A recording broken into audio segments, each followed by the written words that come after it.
Bonjour et bienvenue dans la vidéo qui explique les 5 règles des additions et des soustractions. Avant de commencer avec les 5 règles, ça va être important d'être capable de distinguer qu'est-ce qu'une addition d'une soustraction.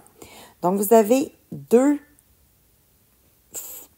opérations mathématiques qui peuvent nous sembler pareilles à première vue. Pourtant, lorsque l'on met les signes, on les met le signe et le chiffre entre parenthèses, on se rend compte dans le premier exemple ici que ce qui reste, c'est une addition, donc une addition de 2 termes, tandis que ici, le signe qui n'est pas entre parenthèses nous indique qu'il s'agit bel et bien d'une soustraction. Bien important, avant de commencer, essaie de voir si c'est une addition ou une soustraction en mettant tes parenthèses. Donc, dans la règle numéro 1, la règle numéro 1 nous dit que le premier terme est positif. Donc ici, peut-être qu'on ne le voit pas, mais les termes sont positifs. Et fait à noter, c'est que les 4 premières règles sont pour une addition. Donc, c'est toujours une addition de 2 termes positifs. Donc, lorsque il y a 2 termes positifs, il n'y a pas de chicane, les 2 termes s'entendent, ils s'entendent pour dire que la réponse sera positive. Et là, le truc que j'avais donné en classe, c'est est-ce que ça te tente de t'additionner à un groupe qui n'a pas de chicane? Oui, ça te tente de t'additionner à un groupe qui n'a pas de chicane. Donc, ça donne 3 plus 9. La réponse, c'est plus 12. Dans la règle numéro 2, les 2 termes sont négatifs. Mais ça reste une addition encore. Donc, une addition de 2 termes négatifs, comme tu peux voir ici. Donc, quand nos 2 termes sont négatifs, est-ce qu'il y a une chicane? Non, il n'y a pas de chicane parce que les 2 s'entendent, les 2 sont négatifs. Donc, s'ils s'entendent, la réponse sera négative. Puis, s'ils s'entendent bien, est-ce que tu veux t'additionner à un groupe qui n'a pas de chicane? Oui, tu veux t'additionner, donc c'est 5 plus 4. La réponse va donner moins 9. La troisième règle s'applique lorsque les signes sont différents. Donc, lorsque les termes sont de signes opposés. Le premier terme peut être soit un positif ou un négatif, et l'autre terme doit automatiquement être l'inverse du premier.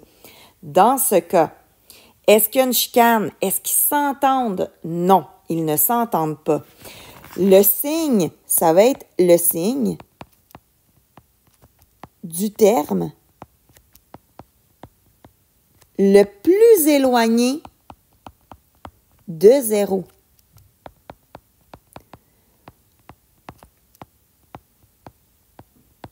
Donc, ici, dans mon exemple, moins 8 plus 12, ici le 12, il est positif, le 8, il est négatif.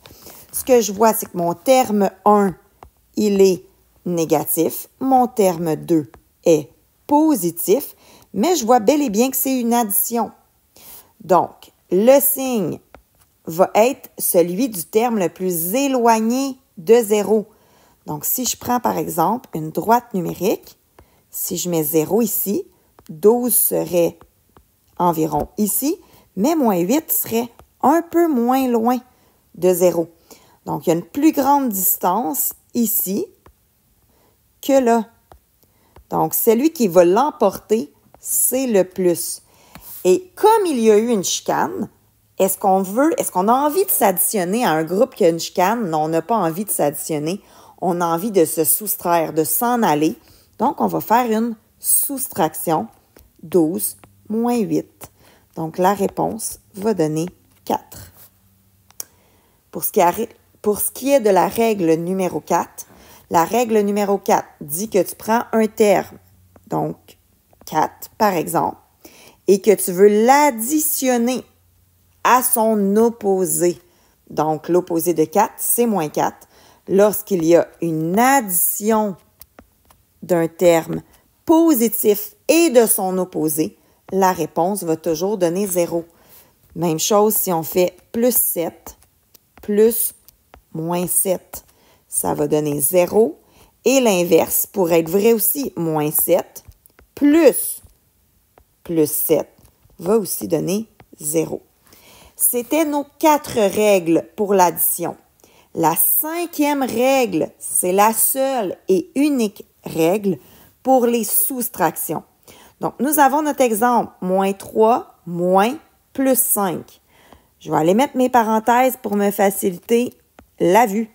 Donc, ce que je vois, c'est que mon premier terme est négatif. Mon deuxième terme est positif. Et ce que je vois, c'est qu'il y a une soustraction. Hein? Rappelle-toi, c'est le signe qui n'est pas dans une parenthèse qui t'indique si c'est une soustraction ou une addition. Donc là, en ce moment, ce que je vois, c'est que c'est une soustraction. Bien, la soustraction, tu dois faire un petit tour de magie. Puis ce petit tour-là de magie consiste à inverser celui-là. Donc, le premier qui est ici, je vais te le mettre en vert. Le premier, tu l'inverses. Si c'est un moins, tu mets un plus.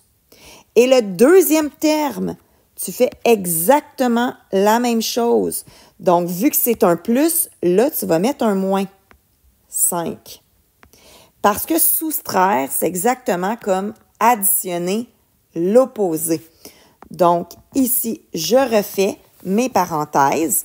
Et là, une fois que ma règle 5, elle est faite, je me retrouve avec une addition de 2 signes qui sont négatifs.